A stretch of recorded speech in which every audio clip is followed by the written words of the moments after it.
Siapakah tamu kita hari ini? Dari Irama FM, saatnya kita dengarkan tamu kita.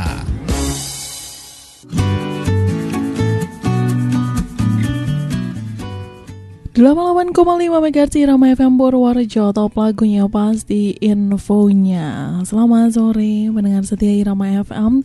Selamat beristirahat dan beraktivitas di sore hari ini ya. Tertanggal 10 November 2020. Hari ini tepat adalah Hari Pahlawan Nasional. Selamat berjuang dan semoga para pahlawan kita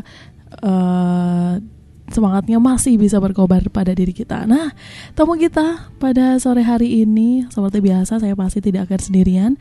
Ada beliau Bapak Dr. Andes Pram Prasetyo Ahmad MM selaku sejarawan Kabupaten Purworejo. Selamat sore Bapak. Selamat sore. Assalamualaikum warahmatullahi wabarakatuh. Waalaikumsalam warahmatullahi wabarakatuh. Apa kabar sore hari ini Bapak? Alhamdulillah Mbak Amel sehat dan insya Allah tetap semangat gitu. Amin, amin, amin. Untuk Balai Irama yang ingin bergabung atau ingin langsung bersama dengan narasumber berkomunikasi, bertanya, bisa melalui teleponnya di 0275321446 atau bisa juga melalui SMS dan WhatsApp-nya di 081392696815. Untuk tema pada hari ini adalah implementasi Hari Pahlawan. Nah, mungkin banyak juga yang belum tahu atau saya juga belum tahu bagaimana nih peristiwa yang menandai Hari Pahlawan. Langsung saja kita tanyakan kepada narasumber kita, Dr. Andes Pram. Monggo silakan, bagaimana nih peristiwa yang menandai Hari Pahlawan ini? Iya, Mbak Amel dan para pendengar Irama Balai Irama yang berbahagia, yang saya hormati. Hari ini memang bertepatan dengan 10 November dan ini adalah merupakan Hari Pahlawan. Oleh karenanya, meskipun di era pandemi, pemerintah pusat tetap menegaskan ini adalah peristiwa yang memang perlu untuk kemudian kita tidak semata memperingati dengan mengibarkan bendera di rumah, di sekolah, namun juga ada tunjuk untuk dilaksanakan upacara di masing-masing kantor meskipun jumlahnya terbatas. Jadi tadi di tempat kami di sekretariat daerah juga ada upacara Bu PJS Bupati Bu Yuni Astuti selaku irupnya dan pesertanya memang sangat terbatas karena memang era pandemi. Namun yang tidak kalah pentingnya pukul 6.00 tadi gitu ya, paskibra kita ya kami juga menunggu kita mengibarkan sang saka merah putih ya, di alun-alun Purworejo. Jadi ketika kita melaksanakan ini semua sekali lagi tidak lain dalam rangka kita memperingati suatu momentum besar yang perlu dikenal oleh kita semua. Para pendengar yang berbahagia, bahwa Hari Pahlawan memang diangkat dari peristiwa 10 November. Namun sebenarnya peristiwa 10 November ini bukan rangkaian sepenggalan. Artinya ada peristiwa-peristiwa sebelumnya yang itu kemudian puncaknya di 10 November. Jadi perlu kita sampaikan bahwa pada saat kita memproklamirkan kemerdekaan Indonesia yang diproklamirkan oleh Bung Karno dan Bung Hatta, dan itu pun juga atas desakan yang kuat dari para pemuda kita waktu itu. Artinya dalam konteks kemerdekaan ini peran pemuda ini sangat kental gitu ya, sangat menginginkan agar jangan sampai momentum ini hilang, karena memang kita bisa bayangkan ya Mbak Amel, saat itu negara masih dikendalikan oleh tentara Jepang gitu kan. Negara kita belum punya tentara, belum punya pasukan, yang ada keberanian gitu. Jadi jangan kemudian membayangkan ketika Bung Karno, Bung Hatta, ketika beliau kemudian memproklamirkan menaikkan bendera, menyanyikan lagu Indonesia di Pegangsaan Timur itu kondisinya kondisi kayak aman-aman saja, tidak gitu ya, kondisinya tegang ya. Sehingga memang ada kondisi di mana waktu itu memang satu sisi para pemuda ingin segera merdeka, namun satu sisi kelompok yang istilahnya yang tua, kelompok Bung Karno, Bung Hatta, itu juga ya proklamasi, namun ya kita dulu koordinasi dulu dengan yang lain. Artinya, namun setelah kemudian Laksamana Maeda, pimpinan Jepang yang itu kemudian mengatakan bahwa mereka tidak akan mengganggu peristiwa itu, maka jadilah proklamasi. Nah, begitu kita mengatakan kita merdeka, sebenarnya kita belum punya apa-apa loh Mbak itu. Makanya kalau kita berpikir wah yang namanya Bung Karno, Bung Hatta serta para pemuda waktu itu, wah istilahnya mereka hanya berbekal keyakinan, percaya diri yang luar biasa. Artinya apa? Sekali lagi, kita merdeka dalam kondisi yang dalam tanda petik kita sebenarnya belum siap ketika harus menghadapi peristiwa besar. Nah, di sisi lain kita harus pahami bahwa begitu kita merdeka memang kita sibuk kemudian menyusun berbagai macam proses terkait dengan dasar hukum terkait dengan undang-undang dasar itu. Nah, salah satu yang kemudian tidak boleh dilupakan oleh kita semua pada saat tanggal 29 Bung Karno, beliau memanggil tokoh Porojo, kelahiran Porojo, Pak pendiri BKR, pendiri Badan Keamanan Rakyat, memberi DKR, yaitu waktu itu namanya Urip Sumarjo. Waktu jadi tentara Belanda memang nama mayor itu ya, panggilannya mayor. Namun kan dia sudah keluar dari tentara Belanda. Nah, beliau dipanggil untuk jadi pimpinan. Namun beliau Urip Sumarjo itu orangnya sangat memahami etika, sehingga yang jadi istilah panglimanya adalah Sudirman. Namun yang jelas di saat-saat seperti itu kita dalam kondisi di mana kita belum memiliki lembaga pertahanan yang handal. Nah, di satu sisi yang lain itu ya sekutu. Nah, ini kalau kita bicara sekutu waktu itu Mbak Amel dan para pendengar Irama FM, kalau kita bicara sekutu waktu itu adalah nama kita harus pahami sekutu itu adalah para tentara yang baru saja memenangkan perang dunia kedua. Artinya kan kalau yang namanya pemenang itu kayak apa sih? Pasti semangat sekali, sangat bangga, dan itu hebat kan pasti kan. Dia bisa mengalahkan Jepang dan Jerman. Nah, ternyata mereka pun kemudian juga dengan kekuatan yang ada ditambah juga dengan Belanda yang ingin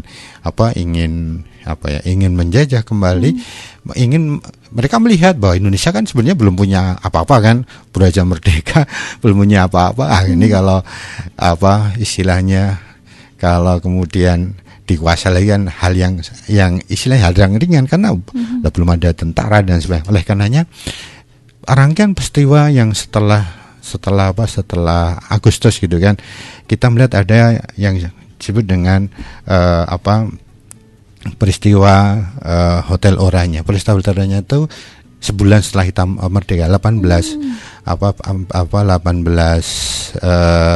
September.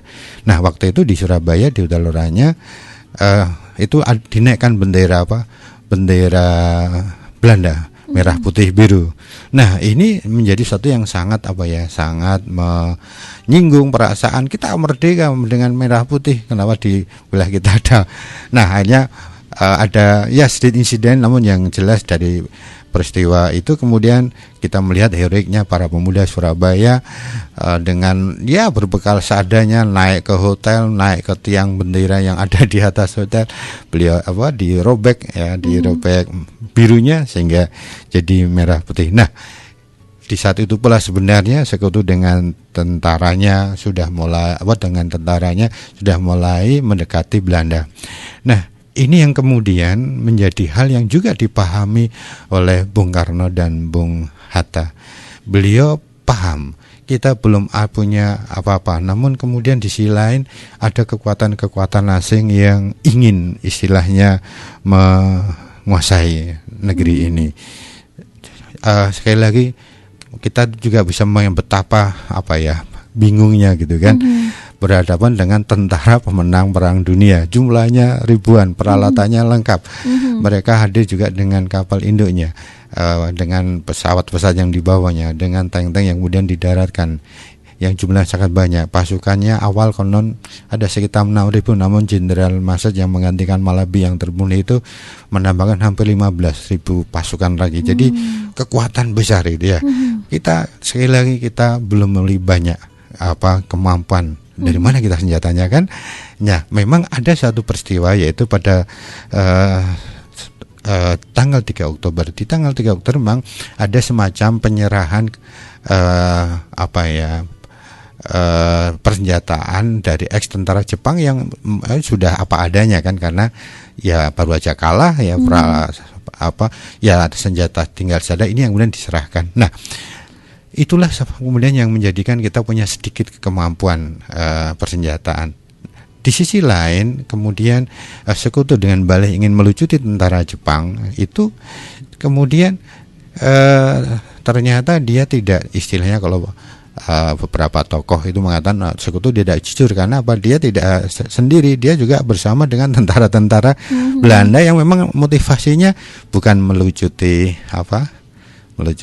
Jepang, namun ingin kemudian meneruskan penjajahan di negeri kita karena memanfaatkan tentara sekutu. Nah, kondisi inilah yang kemudian Bung Karno mengirim utusan untuk bertemu dengan Kiai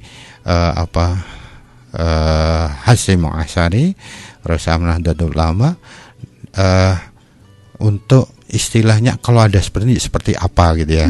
Nah, kemudian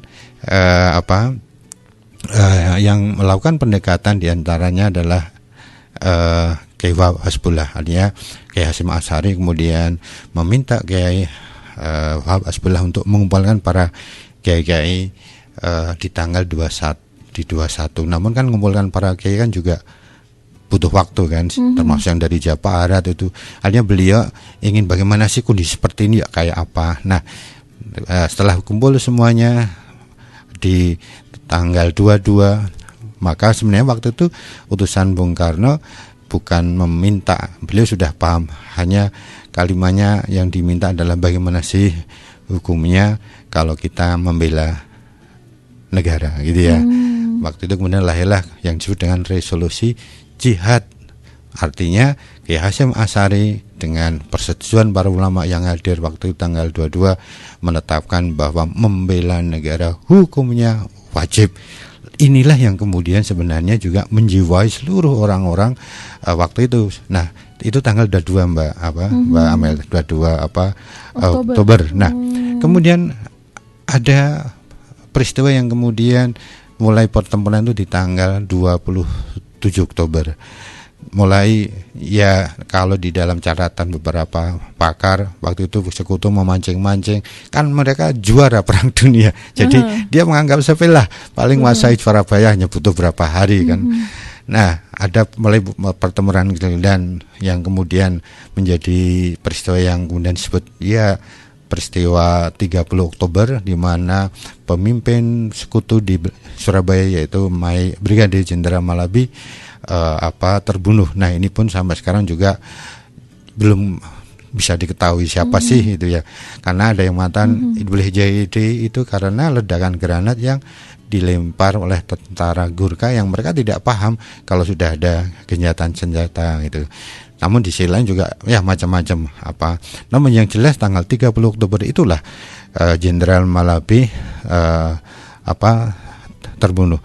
Nah, begitu Jenderal Malabi terbunuh, kemudian Jenderal Masad yang pimpinan sekutu kemudian menambah kekuatan, dan kemudian di tanggal 10 November keluarlah ultimatum dengan sebaran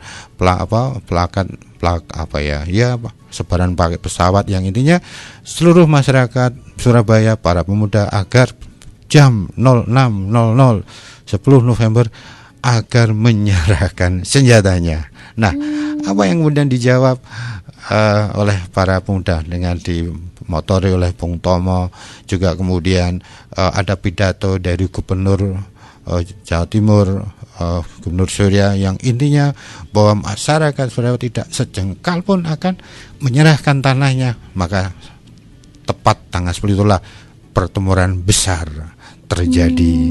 Sekali lagi kita harus bisa membayangkan bagaimana kejadiannya. Belasan ribu tentara sekutu dengan persenjataan lengkap melawan kita. Kita melawan tentara yang lengkap, padahal kita kan senjatanya apa adanya. Nah, ini yang kemudian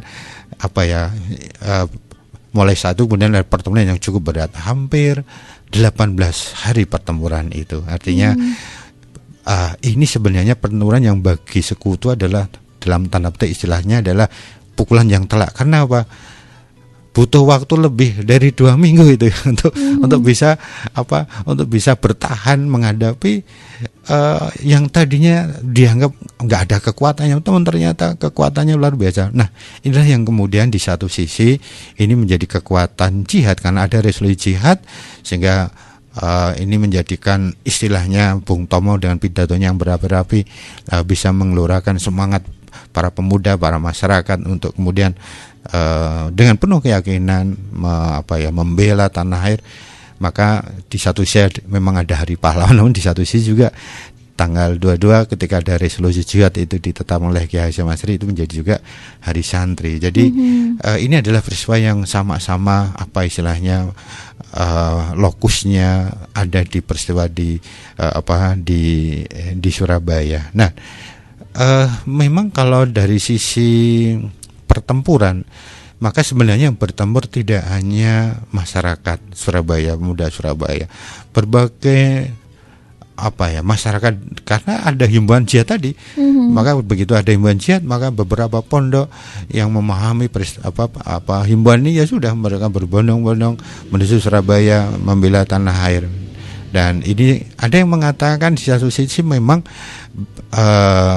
sekutu bisa menguasai beberapa tempat, namun di sisi lain juga sebenarnya kekuatan kita waktu itu semakin bertambah, sehingga ada juga yang mengatakan kalau gencatan senjata setelah peristiwa 10 November, yaitu menjelang akhir November itu, kok itu tidak dilakukan agak lambat 3 jam gitu kan. Ada yang mana itu ada yang mana sekutu bisa diusir dari sana. Namun ya karena waktu itu kemudian ada rundingan di tingkat atas antara pimpinan sekutu dengan para pembesar kita waktu itu, artinya ya disepakati adanya gencatan senjata, sehingga di akhir November pertemuan itu telah usai. Tentu saja korbannya tidak sedikit, ribuan yang meninggal, ribuan yang luka-luka, ribuan yang mungkin kehilangan istilahnya tempat tinggal. Ada yang mengatakan dari sekitar 6 sampai 9 ribu pasukan sekutu. Ada yang mengatakan sekitar 3.000-an meninggal di pertempuran itu. 3.000 meninggal itu kalau ukuran sekutu ya Mbak Amel, tidak kecil itu ya. Betul. Peristiwa di Surabaya dan yang di tentara kita ya waktu itu, para pejuang itu juga yang benar tidak sedikit ya, hampir 6.000, ada yang juga mengatakan yang mulai sampai 15.000. Namun yang jelas banyak yang kemudian menjadikan bahwa memang yang namanya mempertahankan kemudian tidak hanya di Surabaya, namun momentum Surabaya adalah momentum yang luar biasa. Negara baru lahir, berada dengan kekuatan besar, namun kita mampu bertahan dan kita bisa menunjukkan, istilah kita kan siapa saya gitu kan. Artinya dengan semangat jihad, dengan semangat membela tanah air. Jadi memang ada dua istilah saya yang ingin saya sampaikan di sini. Semangat jihad dan semangat membela tanah air ini mewarnai para pejuang kita yang kemudian menjadikan kita mampu bertahan dan menjadikan kita di kalangan sekutu, istilahnya bahwa kita ini bukan kekuatan yang bisa diremehkan meskipun kita beraja lahir sebagai negara merdeka. Itu Mbak Amel. Oke. Walaupun perjuangannya di Surabaya, namun tetap membelanya adalah membela Indonesia. Iya. Nah, mungkin pertanyaan selanjutnya adalah bagaimana sih peran pejuang Purworejo pada saat itu? Tadi sudah disampaikan ada Jenderal Urip Sumoharjo. Nah, adakah pejuang-pejuang lain yang juga turut serta berjuang di tanah Surabaya tersebut? Iya. Para menahi Ramaim yang berbahagia, memang pada saat kita merdeka memang belum ada tentara. Yang muncul memang kelaskaran, ada laskar-laskar, ada juga yang memang kemudian dimotori oleh tokoh-tokoh yang dilatih di era Jepang dengan peta kan, pemilihan akhiratnya mereka ini kemudian ngerti bagaimana jadi prajurit, bagaimana harus memimpin pasukan. Nah di Purworejo pun ada banyak kelaskaran yang kemudian ada saat itu. Nah ini kalau saya mengenai istilahnya cerita kakek saya gitu kan, cerita kakek. Nah pada saat ada himbauan jihad. Ingat tadi himbauan jihad kan tanggal 22 Oktober gitu ya. Himbauan jihad tanggal 22 Oktober itu pun juga disampaikan di banyak ya dulu kan andalnya radio kan Mbak gitu ya. Nah himbauan inilah yang kemudian menjadikan beberapa laskar di Purworejo pun ikut apa istilahnya ya, ikut kemudian ambil bagian ke sana. Makanya kalau kakek cerita itu pada ya mungkin sekitar akhir Oktober gitu kan, mereka berkumpul di alun-alun, jumlahnya cukup banyak. Kita nggak bisa ngerti berapa, namun bayangan saya itu jumlahnya ya cukup ratusan itu karena ya mungkin ratusan karena waktu itu di alun-alun Purworejo itu banyak ibu-ibu mengantarkan anaknya, banyak istri-istri mengantarkan suaminya gitu kan, banyak para muda mungkin mengantarkan kakaknya atau siapa. Mereka kemudian mungkin kalau saya ingat angka ini mungkin sekitar 300-an karena memang ini kan cerita kakek, istilahnya saudara-saudara adiknya bapak. Nah mereka berangkat juga ke Surabaya dalam rangka memenuhi himbauan seruan jihad itu ya Mbak Mel ya. Nah tadi peristiwa itu kan total hampir 18 hari, akhir November selesai, sehingga awal Desember banyak yang kemudian kembali. Kan pejuangnya tidak hanya di Surabaya, banyak berbagai kota yang ke sana ya. Nah, pada saat ketika dianggap bahwa ini para pejuang sudah kembali nih dari Surabaya gitu kan, ya tentu saja yang di Purworejo ya nunggu kan Mbak Amel, ibu-ibu nunggu anak-anaknya. Beberapa istri menunggu suaminya, ada anak menunggu ayahnya gitu kan. Nah ketika mereka sudah nunggu di alun-alun yang muncul adalah ternyata bahwa yang dari Purworejo nggak ada yang selamat ya. Artinya mereka wafat gitu ya di pertempuran. Nah ini yang kemudian kalau kakek cerita itu nggak menangis. Di alun-alun itu mereka semuanya menangis, namun di satu sisi mereka sedih kehilangan sanak saudara, anak kehilangan ayahnya, ibu-ibu kehilangan anaknya, istri kehilangan suaminya. Namun momentum ini menjadi mereka bangga juga bahwa Purworejo yang memberikan kontribusi terhadap peristiwa Surabaya.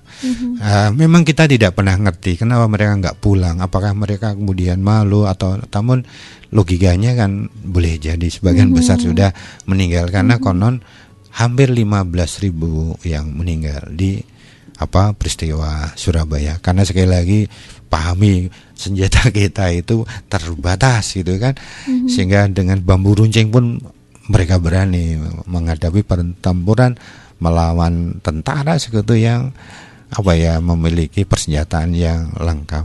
Tapi yang jelas inilah heroik yang ditunjukkan oleh tidak hanya orang Purworejo, banyak kota-kota juga mengirim. Namun yang jelas alun-alun Purworejo ini kalau cerita kakek menjadi saksi ya.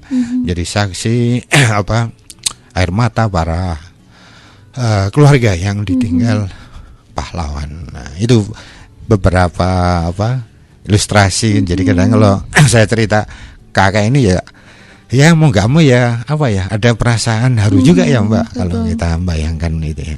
Itu Mbak Amel. Oke, namun di samping ada rasa kesedihan, tadi Bapak juga sampaikan bahwa ada rasa bangga dan bahagia juga bahwa anak, suami, ayah telah turut berjuang di medan tempur. Nah, mungkin untuk anak-anak muda sekarang yang pada saat itu belum lahir atau bahkan belum merasakan, semangat apa sih yang dapat dipetik dari peristiwa 10 November tersebut? Ya Mbak Amel dan juga para ramai yang berbahagia. Jadi semangat para pahlawan ini memang menjadi hal yang khususnya Projo ini ya. Projo ini kan kita kita kan juga memproklamirkan sebagai kota para pejuang gitu kan. Di Projo lahir banyak tokoh-tokoh dan banyak peristiwa hidup yang ada di sini. Makanya mungkin saya juga ingin sampaikan di kesempatan ini ya Mbak Amel dan juga para pendengar Irama FM, kalau kita pemerintah daerah itu menjunjung tinggi tentang hal ini. Makanya yang pertama kita bisa lihat para pahlawan itu kita buatkan taman pahlawan, makam taman pahlawan. Namun yang juga perlu diingat oleh para pendengar yang berbahagia, di Purworejo ini ada 2 taman makam pahlawan. Sekali lagi ada 2. Lupa yang satu yang mana gitu kan. Taunya kan Taman Pahlawan Projo Handokoloyo yang di mana di Lugosowo ya. Nah, itu yang pertama. Yang kedua adalah Taman Makam Tentara Pelajar di Wareng Butuh. Itu adalah satu-satunya taman makam pahlawan tentara pelajar yang diizinkan Menteri Sosial. Di Indonesia yang lain tidak ada taman makam pahlawan tentara pelajar. Semuanya disatukan di di taman makam pahlawan. Hanya Projo aja yang diizinkan punya khusus taman makam. Oleh karenanya di Projo dalam rangka menunjukkan komitmen terhadap nilai pahlawan, maka kalau kita melihat itu Mbak Amel di timurnya SMA 7 kita ini kan ada beberapa bangunan di sebelah timurnya itu. Betul. Ya. Kita melihat dari sisi selatan itu ada yang namanya bentuk candi. Bentuk candi ini menggambarkan Purworejo era dahulu, era Medang Kamulian, atau era pada saat ya tokoh-tokoh dari Dyah Balitung di era Medang, di era Mataram Hindu kalau orang mengatakan, itu memang pusatnya di Purworejo. Makanya digambarkan ada bentuk bangunan candi. Nah, juga di sana ada burung Garuda. Jadi kenapa ada burung Garuda? Karena sesungguhnya di era Medang pula lah kita sudah menunjukkan keberagaman yang satu. Kita tahu di era Medang ada pembangunan candi Borobudur gitu ya. Borobudur itu kan agama apa Mbak? Agama Buddha. Namun ayahnya Sailendra itu ya yang agama Hindu yang ada di Bagilan ini itu agamanya Hindu. Nah, nggak mungkin kan, pasti yang orang Hindu yang bangunkan yang Buddha. Setelah itu juga ada Candi Prambanan yang bangunkan juga bukan hanya orang Hindu, orang Buddha. Artinya di era Medang kita sudah melihat toleransi yang baik, dan inilah yang kemudian ditunjukkan nilai-nilai itu ada sejak dulu. Makanya simbol burung Garuda ada di sana. Nah, di utaranya sedikit masih di era taman itu kan ada 3 patung tentara pelajar. Nah, itu menggambarkan bahwa Purworejo ini dulu juga menjadi kabupaten yang syarat dengan perjuangan para pahlawan. Namun kenapa yang ditokohkan tentara pelajar? Ya karena itu tadi, kita ini punya taman makam pahlawan yang satu-satunya ya, yaitu taman pahlawan tentara pelajar. Makanya ada 3 tokoh itu kan menggambarkan tentara pelajar itu. Makanya kalau ada yang bertanya, Pak dulu kan patungnya di tengah kok dirubah? Ya dulu memang ketika di tengah tidak begitu masalah ketika orang melihat, tapi kalau sekarang dekat kan filosofinya kan filosofi tentara pelajar. Jadi tentara pelajar itu berarti wajahnya kan wajah pelajar gitu kan, bukan wajah orang dewasa. Nah yang dulu itu wajahnya tidak menggambarkan pelajar, makanya dibuatkan. Karena memang patung tentara pelajar itu waktu itu diresmikan di tahun 79. Waktu itu saya masih SMA Mbak Amel itu kan, saya masih sekolah, dan kebetulan yang meresmikan waktu itu Menteri Perhubungan Rusmin Nuryadin dan Menteri Transmigrasi Suprapto, itu semuanya ex tentara pelajar. Beliau meresmikan patung tentara pelajar. Namun sekali lagi patung itu waktu itu memang ada di tengah di bundaran. Namun ya karena kita ingin yang lebih baik, sehingga patungnya kemudian dibuat yang lebih baik biar nampak tentara pelajarnya. Makanya patungnya diganti dengan patung yang tetap bentuknya sama, namun filosofinya tidak berubah, tentara pejajar. Nah, ini yang kemudian menggambarkan sekali lagi bahwa Projo ini ingin sekali menjunjung tinggi nilai-nilai kepahlawanan. Nah, lalu kalau kita bicara tentang bagaimana kita kemudian sekarang ini nilai pahlawan yang kayak apa, setidaknya ada 5 hal utama nih Mbak Amel yang kemudian perlu kita ingatkan pada para pelajar, para pemuda, para generasi penerus tentang jiwa-jiwa kepahlawan yang perlu diimplementasikan. Yang pertama adalah bahwa para pejuang ini menunjukkan bahwa kalau sudah kepentingan masa depan bangsa itu diutamakan. Artinya apa? Semangat nasionalisme, semangat patriotisme, semangat cinta tanah air menjadi hal yang harus dipupuk. Nah, oleh karenanya para generasi muda yang jelas para penerus estafet kepemimpinan bangsa ini harus memiliki jiwa-jiwa patriotisme, cinta tanah air, jiwa nasionalisme, memahami tentang kepentingan bangsa yang lebih besar. Dan kebetulan juga kalau kita di Projo kan ada juga patung Jenderal Ahmad Yani ya Mbak Amel ya. Nah, patung Jenderal Ahmad Yani itu di belakangnya sebenarnya ada tulisan itu ya. Tulisan itu adalah tulisan yang ditemukan. Nah, uniknya memang pada saat pembuatan patung itu Ibu Amelia Yani itu menemukan di buku hariannya Pak Ahmad Yani di tahun 62 ketika operasi Trikora kalau nggak keliru. Di dalam buku harian itu dia menuliskan, dan itu dituliskan di belakang patung itu. Tulisannya adalah 3 kalimat. Yang pertama, kenapa saya menjadi seorang prajurit? Karena lalu dituliskan di baris bawahnya, karena saya adalah seorang patriot, gitu kan. Di kalimat ketiga beliau nulis lagi, kenapa saya seorang patriot? Lalu dibuat tulisan yang keempat, karena saya cinta tanah air. Nah, itu adalah pesan pahlawan Ahmad Yani dan itu dituangkan. Artinya apa? Semangat patriotisme inilah harus dijaga. Para penerima yang berbahagia, pada saat seseorang ini memiliki jiwa semangat patriotisme, semangat cinta tanah air, semangat merah putih, maka istilah saya, kalau orang sudah memberi cinta ya tanah air yang jelas, maka bisa dipastikan dia ingin memberikan yang terbaik dalam bentuk keteladanan ketika berada di tanah air. Artinya apa? Semangat cinta tanah air itu juga pasti akan menjadikan orang ini menunjukkan yang terbaiknya untuk tanah air gitu. Ini yang pertama. Nah, yang kedua, para pahlawan itu juga menunjukkan yang namanya panggilan jiwa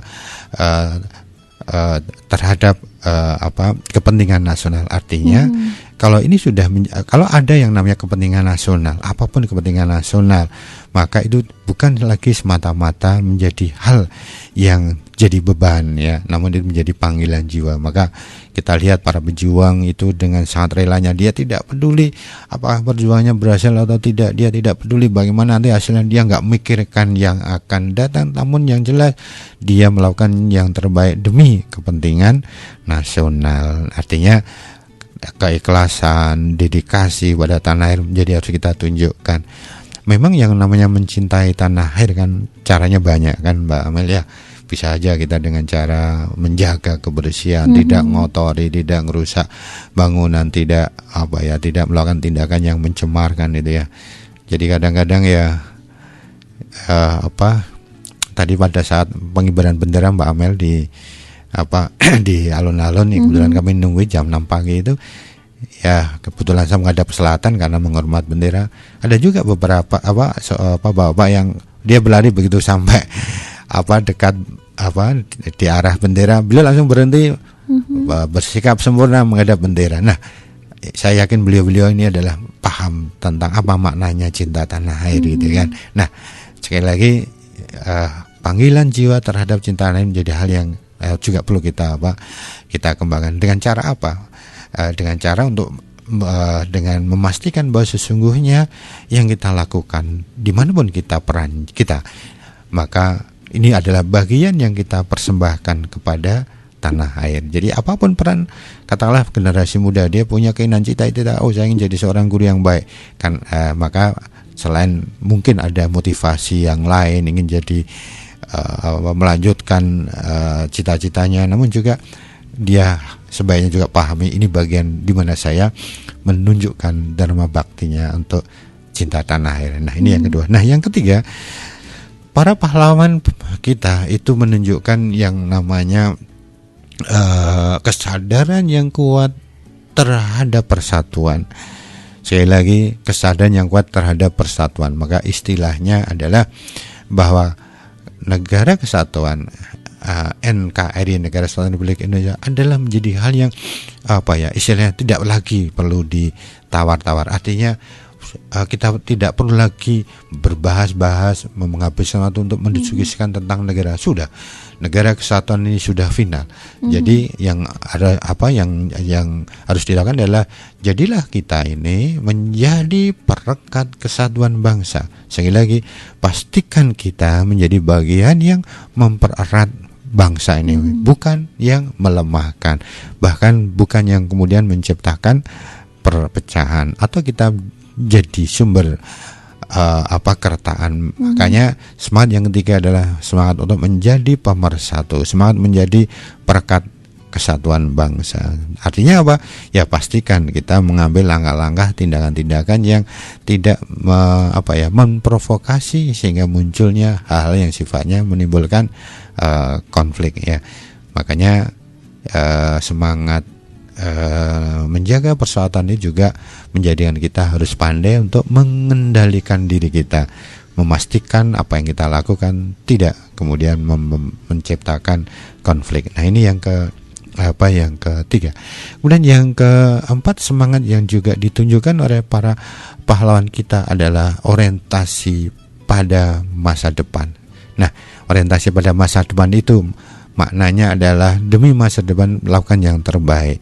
Ya tidak masalah apakah menikmati atau tidak menikmati, namun yang jelas para pahlawan itu menunjukkan pada kita memberikan yang terbaik demi masa depan. Nah, para generasi muda itu juga sebaiknya paham bahwa kalian para pemuda, para pelajar punya tanggung jawab.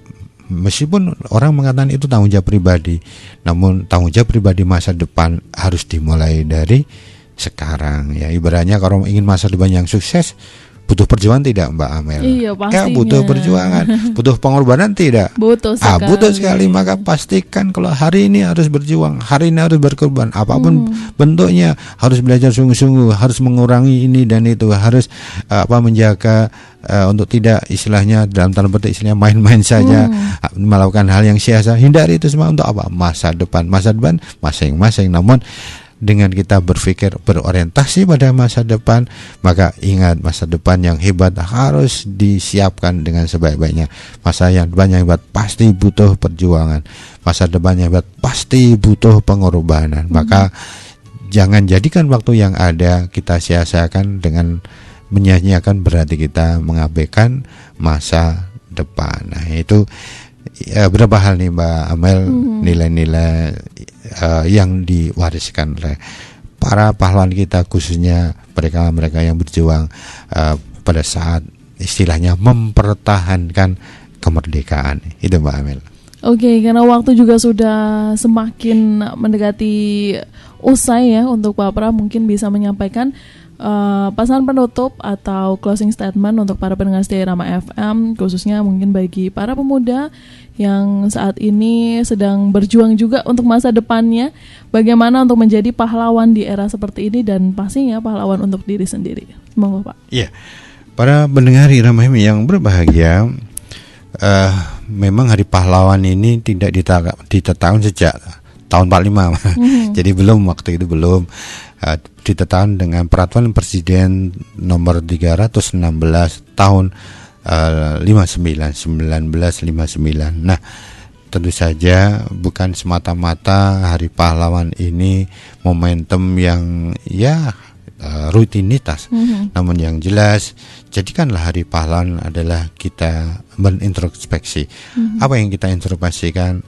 Ada kalimat yang sering kali kita dengar. Introspeksinya adalah jangan tanyakan yang negara berikan padamu, namun tanyakan apa yang telah kau persembahkan untuk negara. Nah, tentu saja persembahan pada negara bukan sesuatu yang seperti dahulu mengangkat senjata, mengusir penjajah, tidak. Namun ketika kita kemudian melakukan yang terbaik di dalam melakukan peran, apapun peran sebagai seorang pekerja, seorang buruh, peran sebagai seorang pria, lakukan peran yang terbaik. Itu bagian dalam rangka kita memberi pada negara. Kemudian yang kedua, jadikanlah diri kita ini mampu menunjukkan edukasi kita terhadap semangat cinta tanah air, paham kenapa kita harus menghormat bendera, paham kenapa kita harus menaikkan bendera. Karena memang pada saat bicara bendera itu adalah simbol. Apa itu? Simbol kesyukuran, simbol kedaulatan bangsa, dan juga simbol dari cinta kita pada tanah air yang telah Allah karuniakan kepada kita sebagai negara yang merdeka. Nah, ini beberapa stressing Mbak Amel di Hari Pahlawan, dan tentu saja dengan semangat Hari Pahlawan kita bisa jadi pahlawan yang terbaik ya untuk diri kita. Makanya pastikan kita ini mampu meyakinkan bahwa kelak siapapun yang pernah bertemu dengan kita, kelak siapapun yang pernah berjumpa dengan kita, biarkan mereka bisa bercerita tentang bangganya dia tentang kita. Nah, tentu saja maksud kami adalah para generasi penerus, para pelajar, pastikan siapapun yang ketemu kalian sebagai pelajar, sebagai pemuda, siapapun yang pernah berjumpa dengan kalian, pastikan mereka semua kelak akan bercerita betapa bangganya mereka menceritakan kalian. Kenapa? Karena kalian telah tunjukkan keteladanannya. Itu Mbak Amel dan juga para pendengar Irama FM, semoga menjadi inspirasi ya. Selamat Hari Pahlawan, jadikanlah pahlawan untuk kita semuanya. Terima kasih. Assalamualaikum warahmatullahi wabarakatuh. Waalaikumsalam warahmatullahi wabarakatuh. Bapak Bram Prasetya Ahmad, terima kasih banyak kehadirannya, terima kasih banyak informasi dan banyak sekali petuah-petuah semangat yang kita dapat di Hari Pahlawan tepat di Selasa 10 November 2020. Semoga kita semua bisa selalu bersemangat seperti layaknya pahlawan kita di masa yang lalu. Dan untuk Balai Irama, pastikan terus stay tune di 88,5 MHz Irama FM, karena selepas ini Anda masih bisa menyimak iPop.